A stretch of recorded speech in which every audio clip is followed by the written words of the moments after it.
Oke, oke. Jadi begini, tadi saya lanjut ya. Karena memang kita itu selalu berbicara dua sisi ya, sisi yang gaib, terus sisi-sisi yang real gitu kan. Nah, seperti yang saya jelaskan sebelum tadi kan Al-Qur'an itu ada ayat mutasyabihat dan ayat mukammat kan. Ayat-ayat yang terang benderang yang bisa dijelaskan dan bisa dinalar dengan akal kita gitu. Nah, ayat-ayat yang nggak bisa dijelaskan tadi ya seperti ayat-ayat yang berbicara tentang surga, pokok hal-hal yang gaib lah, roh apa dan segala macam kan seperti itu. Nah, demikian juga tadi apa buktinya, siapa saksinya, Bom bertanyakan bahwasanya Nabi Musa itu menempeleng malaikat kan begitu pertanyaan Bom ya. Ya, Ya, ya. tetapi itu Kau jawab informasinya kita aja. dapat dari hadis gitu loh, ya kan? Ya. Dan hadis ini adalah sebuah sumber ya yang pernah diceritakan oleh Nabi kepada sahabat dan ditulis dari sahabat ke sahabat, akhirnya dikumpulkanlah oleh pengumpul hadis. Ya, salah satunya Imam Bukhari. Kan demikian Bom. Jadi referensinya dari Oh, situ. jaraknya berapa tahun? Hadis ditulis berapa tahun?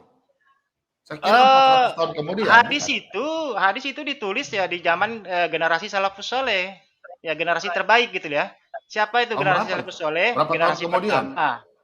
Ya generasi Setelah Nabi pertama ya Muhammad mati berapa tahun? Saya belajar dulu. Saya nggak pernah. Oke, oke. 250 tahun. Setelah Jadi itu. begini Bom. Ya generasi salafus soleh itu ya 3 generasi. Generasi yang hidup sejaman dengan Nabi, generasi setelahnya dan setelahnya itu ditulis ya. Dan Bukhari itu beliau itu bukan penulis hadis. Itu yang harus dicatat. Bukhari ini Imam Bukhari atau ini Bukhari ini kan bukan nama dia, ini kan nama tempat tinggalnya Bukhari itu ya. Bukhari itu bukan nama orang gitu. Beliau ini pengumpul hadis, dikumpul semua hadis tuh. Mau yang palsu, mau yang doib, mau yang sohi, nggak sohi, itu dikumpul semua. Nah, nanti kewajiban ulama-ulama kami di situ ya Apa mengkaji. fitnah itu? Ya, jadi itu tugasnya Bukhari itu ya mengumpulkan hadis tadi. Pokoknya mau yang palsu, mau yang asli dikumpul semua. Nah, ini nanti tugas beratnya ulama-ulama kami itu mengkaji hadis ini. Mana yang masuk kategori sohi ya, yang mana yang kategori palsu kan gitu. Nanti kan Nah, dilihat saatnya matanya nyambung nggak kepada nah. Nabi gitu loh. Jadi hadis itu bukan dibuat apa namanya di zaman Bukhari enggak, tetapi di zaman generasi salafus Nah. saleh tadi. Cuman beliau ini pengumpul. Begitu Bang Bom. Aditya, Aditya, Apa-apa. itu hadis yang palsu kenapa nggak dibakar aja Aditya? Nggak boleh dalam Islam itu sebagai hasanah keilmuan biar ada kajian-kajian nanti di pesantren nggak boleh dibuang dalam Islam kayak gitu itu sebagai keilmuan nggak boleh. Justru yang Nah, itu dibakar kalau yang yang asli si Pak. Usman bakar gimana yang Usman Quran bakar? aslinya dibakar. Kalau hadis palsu nggak dibakar. Quran asli dia bakar. Udah nggak usah kau melebar dulu. Bedanya Al-Quran dengan kitab Anda, kami itu ada budaya oralnya, budaya hafalan. Nah, Kami kita itu tanya, kamu mengatakan hadis palsu nggak dibakar. Padahal setahu saya, Imam Bukhari itu, kita nggak punya manuskrip Bukhari ya. Muslim tidak punya manuskrip tulisan Imam Bukhari, Imam dari dari Bukhara ini, maupun Imam Muslim. Manuskrip tertua yang Muslim punya saat ini tahun 1000, itu ditulis oleh muridnya Bukhari dan muridnya Imam Muslim. Jadi kita tidak punya manuskrip asli tulisan Imam Bukhari maupun ya, Imam Muslim. Okay. Itu yang pertama. Ya. Yang kedua, tadi pertanyaan kita kepada kamu Aditya. Hadis palsu kenapa nggak lu buang? Quran asli kenapa lu bakar? Ya, boleh saya jawab? Boleh. Ya, jadi begini. Ya, itulah perbedaan antara Al-Quran dengan hadis ya. Karena Al-Quran itu murni wahyu dari Allah ya. Dan di dalam kalau dalam Islam enggak usah lah saya pakai istilah Kristen. Kalau Kristen kan kanonisasi, Islam itu enggak ada namanya kanonisasi ya. Nah, dalam Islam itu tidak terlalu banyak bersandar kepada manuskrip ya. Tapi dua-duanya bersandar ya, yang walaupun manuskrip ada yang ditemukan sebagian, tetapi di dalam Islam itu ada budaya oral dia. Karena memang orang Arab ya, kafir Quraisy terkhusus di situ, sebelum kedatangan Islam, pra Nabi Muhammad itu ya, itu memang budayanya di sana itu budaya hafalan di sana itu. Sebelum kedatangan Islam mereka sudah budaya hafalan. Mereka tuh pandai dalam menghafal syair dan segala macam gitu kan. Nah, ketika Al-Qur'an itu turun kepada Nabi Muhammad, itu mereka itu paling cepat menghafalnya karena memang sudah budaya turun temurun mereka gitu loh. Makanya ketika terjadi banyak penghafal Al-Qur'an itu mati syahid di medan perang. Nah, siapa namanya? Aduh lupa saya. Usman. Ya Usman itu mengumpulkan semua para penghafal Al-Qur'an ya. Itu di cross check satu sama lainnya. Hafalannya dicocokkan gitu loh. Ya seperti itu pengumpulan kembali Al-Qur'an ke mushaf-mushafnya diperkuat dengan hafalan tadi ya. Jadi misalkan begini, waktu turun ayatnya Al-Qur'an itu ya, misalkan saat itu saya bersama Nabi misalkan, turun surat Al-Fatihah. Saya ini menghafal surat Al-Fatihah gitu kan. Nah, ketika turun surat Al-Ikhlas, yang ada di situ Master Tiger misalkan, Master Tiger ini hafal Al-Ikhlas gitu kan. Tetapi saat Master Tiger tidak hafal Al-Fatihah karena memang turunnya itu tidak ada Master Tiger di situ kan. Jadi dikumpulkan semua. Saya bagian hafal Al-Fatihahnya, Master Tiger Al-Ikhlasnya. Nanti Bang Ibnu Yasinnya, seperti aja dikumpulkan semua, ketemu gitu loh. Jadi ya di situ bedanya. Kalau hadis sih memang Oke. Aditya, saya paham itu, saya paham. Yang pertanyaan saya ini coba dipikirkan. Ada mushaf yang sudah jadi, yang sudah diterima oleh Aisyah, antara lain itu surat yang menyusui orang dewasa dan surat rajam, itu kan sudah jadi mushaf. Lalu kemudian diceritakan ada binatang yang memakannya itu kan disimpan di bawah tempat tidur. Nah, siapa yang tidak menghafal ayat itu? Mesti ada yang menghafal dong, supaya itu tidak hilang. Kalau menurut kata Aditya tadi semua penghafal adalah menghafal, nah pasti kan ada yang menghafal ayat-ayat tersebut. Coba tolong dijelaskan. Yang tentang di private chat Pak Lobo. Sebentar. Ya, itu kan private chat. Ya, tentang hukum rajam itu ya. Ya, sama menyusui orang dewasa 10 kali itu. Kenapa bisa hilang? Kan sudah jadi mushaf itu. Kalau berarti sudah ada yang hafal. Fikihnya nggak hilang dalam Islam, tetap ada hukum fikih. Hukum rajam tetap berlaku di negara-negara Pertanyaannya, kamu kan tadi mengatakan menghafal, kami menghafal. Ternyata surat Al-Ahzab aja hilang hampir separuh. Ya, karena Aisyah, Abu Bakar dan Umar mengatakan, loh, kamu nggak mempelajari kanonisasi Qur'anmu. Kamu nggak beli buku-buku sejarah pengkanonisasian Qur'anmu. Itu dari mana, Bu? Ini bisa jadi antologi, bisa enggak. Sebentar. Aku heran kalian bisa masuk YouTube, mengajar bedah-bedah Alkitab, tapi Qur'annya sendiri nggak ngerti. Ini Sofia dapat dari mana? Itu materi dasar loh. Ya. Aisyah, Abu Bakar, Umar bin Khattab mengatakan surah Al-Ahzab itu tadinya lebih panjang daripada itu ada di Sahih Bukhari dan Sahih Muslimmu ya. Betul, ya, sama seperti ayat rajamu yang hilang. Nah, sekarang aku tanya, mengapa Aisyah mengatakan surah Al-Ahzab itu hilang separuh, Abu Bakar menyatakan ada surah Al-Ahzab itu juga hilang separuh, Ubay bin Ka'ab penghafal Qur'anmu menyatakan surah Al-Ahzab hilang separuh. Mana hadisnya dulu? Hadis yang mana? Enggak, berarti kamu nggak ngerti, ilmumu masih jauh di bawah aku. Ilmumu masih jauh di bawah aku. Katanya apa? Ada itu mau doa, doa itu kalau mengkaji hadis. Jadi jelas ya. Jelas kalau kalian beli bukunya ya, kalian beli bukunya Ibn Abi Dawud Al-Masrif. Ya, kalian beli juga bukunya kanonisasi Quran. Nanti saya kasih tuh ya. Buku-bukunya sudah itu buku-buku yang sahih. Jadi jelas ya teman-teman muslim yang ada di YouTube, kalau kalian mengikuti channel Aditya Taliwang itu nggak berbobot, karena hal yang sepele seperti aja dia nggak tahu. Nama penulisnya sepele siapa? Itu Bu Sofia, kalau ayat yang katanya yang kurang atau yang itu Syiah itu mengatakan Al-Quran itu masih kurang. Sunni dan Syiah semua mengatakan sama ya. Bahkan kamu tahu nggak ada ayat yang dihapus? Kamu tahu nggak ada ayat yang dihapus di dalam Quranmu? Islam mengatakan Al-Quran itu belum. Mawar berdiri. Kamu tahu nggak ayat rajam yang hilang itu kenapa? Kenapa sekarang nggak ada di dalam Quranmu ayat rajam yang dimakan domba itu? Nama penulisnya siapa? Mawar berdiri, jawab dulu. Ayat rajam dan menyusui 10 kali itu kenapa bisa hilang? Mana ayat rajam itu mana? Coba tampilkan. Yang mana yang hilang itu yang mana? Kasih Pak. Ayat rajam itu hilang. Kamu tahu nggak? Dimakan sama domba, makan Paling bawah. Tunggu. Private chat sebentar. Ada di private chat, suruh lihat. Dibuka dulu, buka. Satu-satu. Quran firman Allah makan kambing. Tingkatan hadis itu mana? Satu-satu. Apa itu tingkatannya? Satu-satu dulu. Oh, Satu-satu dulu. Ini aja, kata tiga. Ayat rajam dan menyusui itu masih berlaku sampai sekarang Nah, hukumnya. ini. Tetapi ayatnya Coba sudah dibaca. hilang. Coba Tiger baca, coba. Tiger baca, coba. Tiger baca, coba. Tingkatan hadis itu udah saya baca. Itu apa tingkatan hadis ya? Saya mau nanya sama Coba kalian. baca dulu. Itu udah saya pelajarin itu hadis itu tingkatan apa? Kalau kalian paham. Nah, kalau menurut Apa itu Anda tingkatan ini hadis? tingkatan apa? Kamu tahu nggak 6 hadis sahih yang dipegang orang Sunni? Kamu tahu nggak? Sebutkan kitabul sittah. Enggak. 6 kitab hadis sahih yang dipegang Sunni. Sebutin kitab apa aja? Saya tanya. Kalian yang menentukan hadis ini. Tanya kamu tahu tingkatannya kitabul apa? sittah nggak? Kamu tahu 6 Enggak, kitab tingkatan sahih? hadisnya. Ini enggak? Kamu tahu? Kamu jawab dulu sama saya. Tahu apa enggak?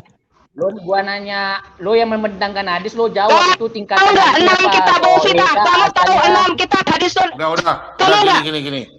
Giliran Eh, hadisnya mau gini. Ngeles aja lo ayat-ayat itu hilang. Udah. Tiger, Kalau sore sebentar, gua lurusin. sebentar. Tidak benar. Tenang. Al-Quran tidak berubah selama 14 abad. Saya lanjut. Tenang. Yang hilang.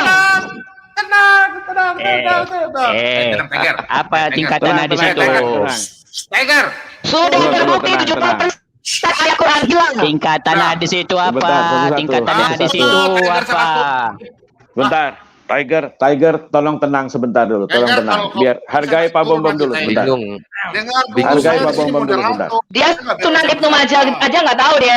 Gini, Bu Sofiatul, minta maaf gini, supaya enak diskusinya. Sofiatul tanya, Tiger, ini kan kitabmu, kau mengerti nggak? Bu Sofiatul tanya, kalau kau nggak tahu, bilang tidak tahu. Nanti kau bertanya sama Sofiatul. Tapi dia menyangkal Pak, dia nggak tahu 6 kitab hadis Sunni Pak yang dipegang Sunni. Makanya dia Sunan jawab Ibnu dulu. Majah itu dia nggak tahu. Iya, kalau dia nggak tahu, berarti sudah dikarungin. Itu aja. Enak kan diskusinya. Oke, Ya, silakan. tapi kita kasih tahu dia Saya ngeyel. tahu hadis itu, makanya saya tanya tingkatan ya hadis itu apa? Apa itu tingkatan hadisnya? Sohe kah, hasan kah, Kamu dhaif kah, tahu maudhu 6 kah? kitabul sittah enggak? Bentar. Kamu tahu Tanya 6 dulu, kitab Sofiatul. hadis yang sahih yang dipakai Sunni enggak? Kamu jawab dulu Baca pertanyaan dulu saya. aja. Kamu tahu 6 kitab Eh. hadis sahih yang diakui Sunni apa enggak? Gua nanya, Baca dulu gua aja, nanya. baca. Sebelum Kalau kamu gua nggak tahu, jawab jangan itu ngomong, diamnya Pak pertanyaan. Bambang. Ya, kalau kamu nggak tahu Jangan enam baca kitab dulu, hadis Mana mau dari diskusi? Sunni, jangan ngomong di Saya sini. tahu hadis itu. Tanpa Baca kamu dulu, kasih Pak tahu, Bom, saya tahu baca hadis dulu, itu. Baca dulu. Gini. Baca Saya dulu, tahu baca hadis dulu. itu. Tapi hadis itu tinggalnya oke. Saya tahu hadis Adikku itu. saya. Ibu Ah, kayak Sofiatul, gitu adikku diskusi saya. orang ajaran kasih. Adik, Malu-maluin. Adik, Kayak lu, 6 hadis sahih aja nggak tahu. terakhir. Ya, Kau ya, turun nanti kayak kalau gitu kau ajaran dengar kasih. saya. Dengar, saya punya channel. Dengar dulu nih. Nah, makanya. Ah. Ya, makanya kau dengar saya. Muslim segera murtad dari ajaran Islam. Bu, Jangan tunda lama-lama. Bentar, Bu, sabar dulu adik. Oh. Amit-amit. Diam. Amin, cabang bayi, amin. Udah, Tuhan kok udah. lemah, Murtad digantung, Dari dibunuh oleh ajaran yang makhluknya. tidak Iya. benar selama 1400 tahun. Bentar, Bu Sofi, bentar. Amit-amit, Ibu Bang Bayi. Sofi bertanya, nggak usah bicara hadis dulu. Kita nggak usah bicara hadis dulu. Nggak usah bicara Al-Quran dulu. Tanya ilmu dulu, ilmu. Gak usah ilmu dulu, Ilmu saya mau nanya apologet. tingkatan hadis itu apa. Ya udah, sabar. Nanti kau bertanya lagi. Anda Kau sudah jawab. dibohongi Mereka. begitu lama ya, Muslim. Bu, Anda harus baca kitab-kitab Anda. Bukti Ya. sampai Sofi sabar dengan Pak Turunin Bom. dulu, Pak Tidak Bom. benar ada surga 72 Backstep dulu. bidadari berdada montok seperti yang dihoak Pak Bom, backstep ya, dulu, backstep dan dulu. dipromo-promokan. Segera murtad Anda dari ajaran ini. aduh, Bu Sofi, sabar dulu ya. Bu Backstep Sofi dulu, backstep bertanya, Bu Sofi Maaf, bertanya Bu sama Sofiatul Akidah. turunin aja Pak. Sabar. Bu Sofi bertanya sama, jangan bicara hadis dan Al-Quran, jangan, itu kitab mereka. Tanya dulu tanya dulu ilmu, apologet ya. Bu Sofi tanya sama Akidah jawab dulu. Kalau Akidah nggak jawab, kita masuk dalam pertanyaan berikut. Oke, silakan Ibu Sofi tanya. Betul. Setuju Pak Bom, setuju Pak, setuju. Ya, setuju. Silakan, Ibu Sofi bertanya, silakan. Oke. Ah. Saya tanya sama kamu, mana ayat rajam dan menyusui dewasa yang hilang itu? Ya kata Bom kata yang nggak usah bawa Al-Quran dulu, nggak bawa hadis. Jangan Ini dulu. bawa Al-Quran dan hadis. Ah. Jangan dulu, Pak. Yang tadi Ibu tanya ilmu apologet tadi. Otak Yang kali enam ini apa? wanita Enam kitab. buntung.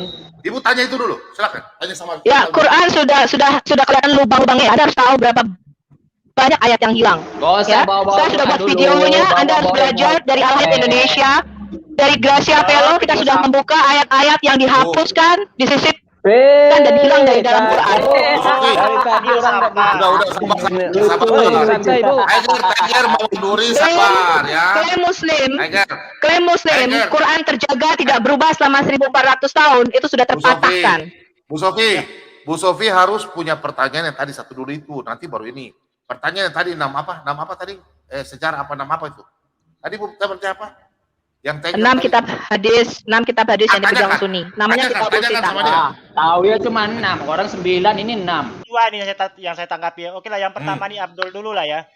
Kita sebagai orang Islam, untuk teman-teman Muslim ya dimanapun Anda berada ya, jangan pernah malu kita dipanggil Abdul ya. Saya dipanggil Abdul disuruh bangga. Abdul itu artinya apa? Hamba Allah ya. Kita harus bangga dengan itu kawan-kawan ya. Oke, itu untuk Abdul, tidak ada masalah itu. Oke, kita lanjut tadi ya. Oke. Lanjut. Ya.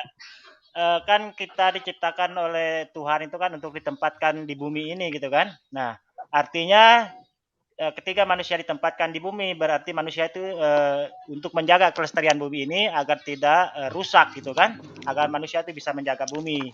Maka di situ Tuhan membuatlah konsep dosa gitu kan, ya jangan membunuh ya, karena itu bisa mengakibatkan kepunahan umat manusia nanti ya, kalau kita saling membunuh. Dosa di konsep gimana sih? Kok ada konsep dosa? Ya memang Sabar dosa dulu kan, Bang, biar dijelasin. Bukan, maksud dia konsep dosa itu Biarin apa? dulu, itu jorot Ya diam dulu, Pak Dilar diam dulu lah. Iya, konsep dosa itu apa? Jelaskan dulu konsep dosa. Ya terserah Maksudnya kami dalam gimana? konsep dosa mau apa, dengar kalau saya dulu. masuk ke situ tambah meleng tapi ya tambah nggak nyambung. Biar aja Bang Ciler biar aja. Nanti mereka bilang kita main keroyokan lagi. Bukan keroyokan, Pak. Biar kita juga diskusinya nyambung, karena kita nggak pernah mengenal konsep dosa. Nggak ada Nanti dia itu. selesai Bang dulu. Adit itu untuk teman Nanti dia selesai Muslim, dulu bukan kalian baru dengar kita aja. tanya, gitu loh ya. Nanti dia selesai baru kita tanya. Oke lanjut. Hilang fokus Nah, saya lanjut. malah. Nanti kalau saya masuk ke situ, Ciler juga nggak nyampe nanti kalau saya masuk ke situ nanti. Udah, nggak apa-apa. Udah lanjut aja. Nanti Lanjut. Ciler tanya kamu, ya udah. Jadi Tapi begini kamu ya. belum jawab saya. Aditya. Tadi saya udah jawab kamu banyak 5 pertanyaan loh. Kenapa Nabi Musa menempeleng itu? Belum selesai. Tempelin malaikat. Siapa yang lihat Nabi Musa tempelin malaikat? Kalau ada hadisnya itu dari hadis berarti Bom. Yo, siapa yang bilang? Katanya Al-Quran yang firman Allah. Hadis kata manusia. Di mana? Itu Di mana nggak ayat Al-Quran? Di mana ayat Al-Quran Nabi Musa menempeleng malaikat itu? Tidak ada di hadis. Kalau Al-Quran kan firman Allah. Kalau hadis kan perkataan manusia. Setuju toh? Ya kalaupun Iya, itu toh. diceritakan kan hadis itu kan begini, hadis itu kan diceritakan kejadian-kejadian Iya, masa lalu berarti oleh belum Nabi tentu benar Muhammad. toh? Belum tentu benar toh? Belum tahu goib atau apa itu belum tahu. Ya tinggal ditelusuri sanadnya hadis itu nyambung nggak ke Nabi gitu loh. Kalau Soalnya Al-Quran kata sih saya percaya. Tapi ini kan hadis, makanya saya juga nggak mana. Enggak. Saya baca Tuh, Alkitab hadis. juga nggak ada. Makanya begini dalam Islam itu ya. Islam itu ada yang namanya Al-Quran dan As-Sunnah ya. Kalau As-Sunnah ini tidak mungkin bertentangan dengan Al-Quran dia. Kalau hadis ada potensi bertentangan dia ya. Cuman hadis tadi ya mungkin ada benarnya juga itu hadis itu gitu kan. Tinggal benar. ditelusuri. Saya rasa Kalau saya benar yakin siapa benar hadis itu. saksinya? Ya Enggak, itu Pak kan Bombon dapatnya dari mana? Begini hadis itu begini perkataan Bom. Hadis itu diceritakan Ada oleh hadisnya. Nabi Bentar ya. kisah-kisah Nabi terdahulu itu diceritakan oleh Nabi Muhammad pada para sahabat gitu. Tayangkan dulu itu tadi hadisnya Pak. Tayangkan Coba, dulu biar Pak. baca. Penggugat. Kok jadi melebar ini? Saya mau komentari judulnya tadi Bom. Zul, Pak Bom minta Oke, kamu jawab kita dulu. udah Oke, selesai. langsung ke poin aja saya komentari judulnya tadi ya. Ya udah, Nah, ya udah komentar aja. Ketika Tapi ya, kamu belum jawab ketika pertanyaan dosa saya. kita itu ditanggung oleh Tuhan, artinya nanti kita manusia hidup di dunia ini kayak semacam udah nggak punya filter gitu loh. Ya kan? Tadi kita bisa cari uang, kata orang Jawa tuh bisa ya saenai dewi kan dia berbuat di dunia gitu loh. Soalnya apa? Dosa kan udah ditebus gitu loh. Kan begitu.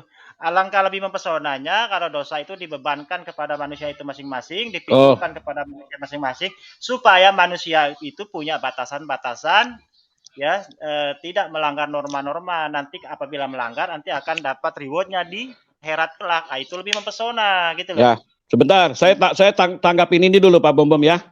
Karena Aditya kan menyinggung soal tentang penebusan. Jadi saya tanggapin dulu boleh kan ya? Jadi begini. siapa yang mengakui dia adalah turunan Adam dan Hawa, berarti dosa asal itu ada. Terbuktinya manusia itu mati, baik secara rohani dan jasmani. Nah, dosa asal ini tidak bisa ditebus oleh siapapun kecuali oleh darah domba yang kudus, yaitu Yesua HaMasyiah itu sendiri. Tetapi di luar ini, kelakuan manusia berbuat dosa itu tanggung masing-masing. Karena akibat dosa itu manusia tanggung masing-masing.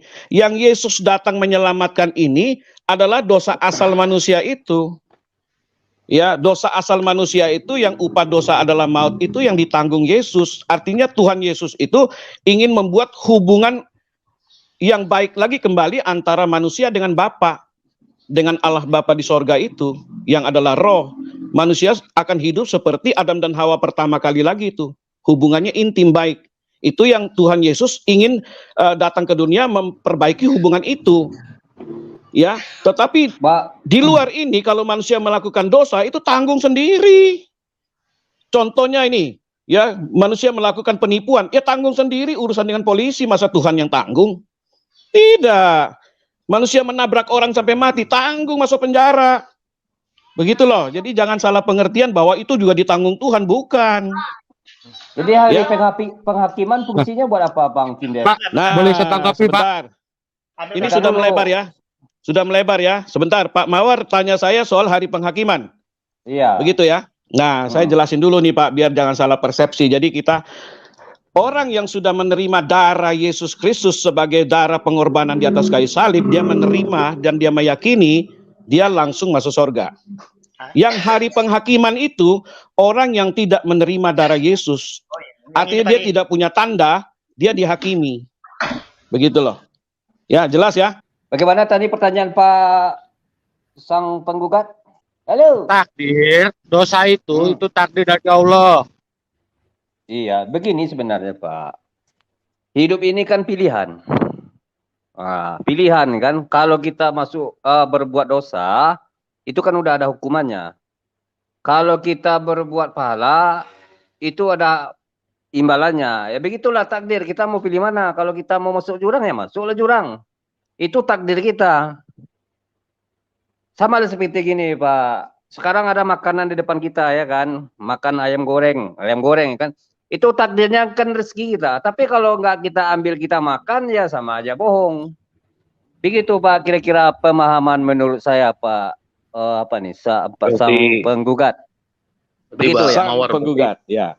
Berarti misalnya, berarti Allah bisa gagal memberikan rezeki Pak. Gimana? Allah bisa gagal memberikan rezeki karena ditolak. Bukan ditolak, itulah manusia itu punya akal, pikiran, dan tangan segala macam. Ya difungsikan lah. Kalau misalnya ada rezeki sudah ditentukan untuk manusia, apakah manusia bisa menolak? Iya mana bisa. Sekarang begini contohnya Pak ya. Sekarang misalnya rezeki saya ada ayam goreng di depan piring saya. Sekarang kayak di Pak Bom lah ada cemilan mungkin di depan itu. Kan rezekinya Pak Bom. Nggak mungkin rezekinya saya. Tapi kalau nggak dimakan Pak Bom dimakannya, dibiarin aja ya bisa berubah jadi rezeki semut. Kan begitu. Begitulah takdir itu, lebih kurang begitu. Kayak Bom ada cemilan di depan itu. Artinya gini Pak, tujuan Allah harusnya kepada Pak Bom, tapi karena mungkin diabaikan, jadi akhirnya rezeki Allah ini tidak tepat sasaran, akhirnya kepada semut gitu kan? Kalau logika Bapak kan begitu? Iya. Oh ya, oke. Oke, itu bukan takdir dong, Allah aja nggak maha tahu. Bukan maha tahu. Kita kan dikasih akal dan pikiran, Mbak. Kita bukan yang namanya takdir itu apa sih? Takdir itu apa? Kayak gini, Bu. Nggak, kasih tahu kita dulu, takdir Allah itu apa? Ya begini, takdir Allah. Sekarang kita begini ya. Sekarang kita di jalan ya, bawa kendaraan misalnya kan. Udah mengikuti rambu-rambu lintas, udah taat. Pak Bom, bukan lagi saya Pak Bom. Pak Mawar Berduri, aku mau nanya. Adam itu ketika dia jatuh ke dalam dosa itu takdir apa bukan? Ah, itu Bu Sufiatul tuh. Ini ya. Ya. Dibaca dulu. Itu tuh kan mengenai takdir tuh. Ya, ini hadis yang menguatkan surah Al-Hajj ayat 5. surah 22 ayat 5. Ini hadis penguatnya. Silakan dibacakan dulu Pak Ki David kalau enggak. Suara saya jelek Pak, lagi di jalan. Telah menceritakan kepada kami Abdul Walid Hisham bin Abdul Malik, telah menceritakan kepada kami Syubah, telah menceritakan kepadaku Sulaiman Al-Amazi. Saya gedein dikit dulu sebentar Pak ya. Mengatakan, saya mendengar Zaid bin Wahab dari Abdullah mengatakan, telah menceritakan kepada kami Rasulullah. Saya susah jawabnya. SAW aja gitu ya, sorry ya. Wassalam, seorang yang jujur lagi dibenarkan. Bersabda, sungguh salah seorang di antara kalian dihimpun dalam perut ibunya selama 40 hari. Kemudian menjadi segumpal darah juga seperti itu. Kemudian menjadi segumpal daging seperti itu. Kemudian Allah mengutus malaikat dan diperintahkannya dengan 40 hal. Rezekinya, ajalnya, sengsara, ataukah bahagia. Demi Allah, sungguh salah seorang di antara kalian, sehingga ia mengamalkan amalan penghuni surga, sehingga ia memasukinya, dan sungguh ada seorang yang mengamalkan amalan-amalan penghuni surga, sehingga tak ada jarak antara dia dan neraka, selain sehasta atau 2 hasta. Lantas takdir mendahulunya sehingga ia melakukan amalan-amalan penghuni neraka, sehingga ia memasukinya.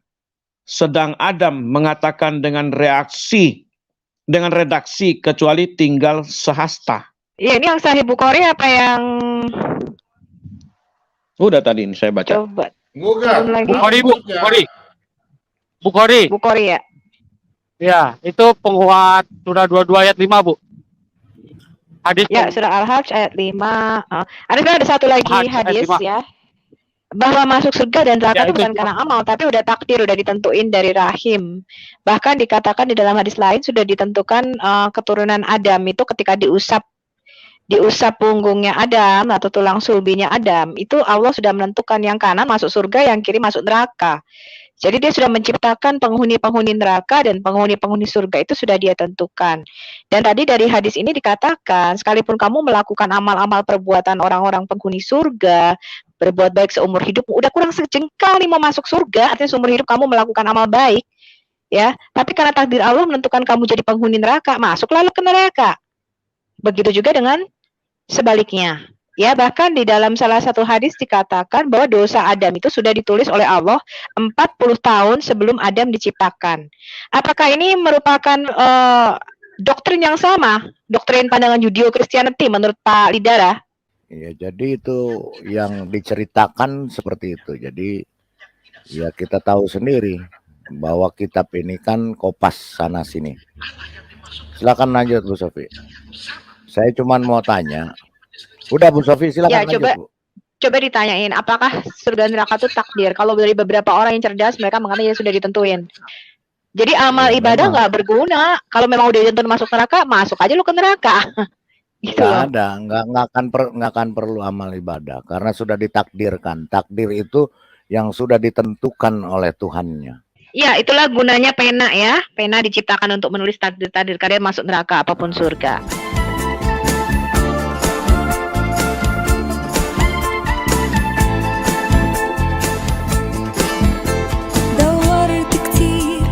شيء يسعدني حاولت الاقي حاجة تشبعني وفضلت تايه في الدنيا هايم قلبي لسه عطشان سمعت واحد بيناديني قال تعال امسك بايدي انا عارفك ده انا خلقك انا حاسس بيك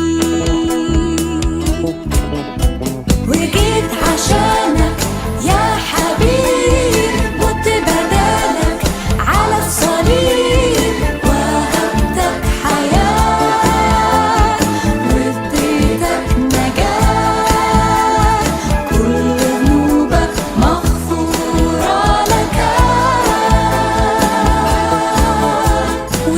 شفت ايده ممدودة ليا بلمسة شافية فتح عينيا نور طريقي غير حياتي انا اللي كنت بعيد ازاي ما كنتش شايف ربي وكنت عايش من غيره جنبي ركعت قدامه ومسكت بايده صرخت بأعلى صوت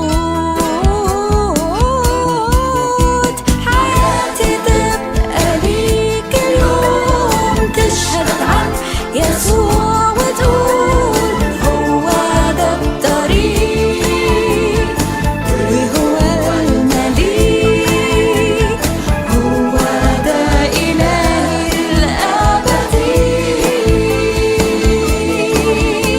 تعالى وسلم حياتك قدامه ده هو إلهك وحاسس بحالك هيديلك قوة ويضمن لك نصرة على كل خطية هترنم معايا حياتي تبقى ليك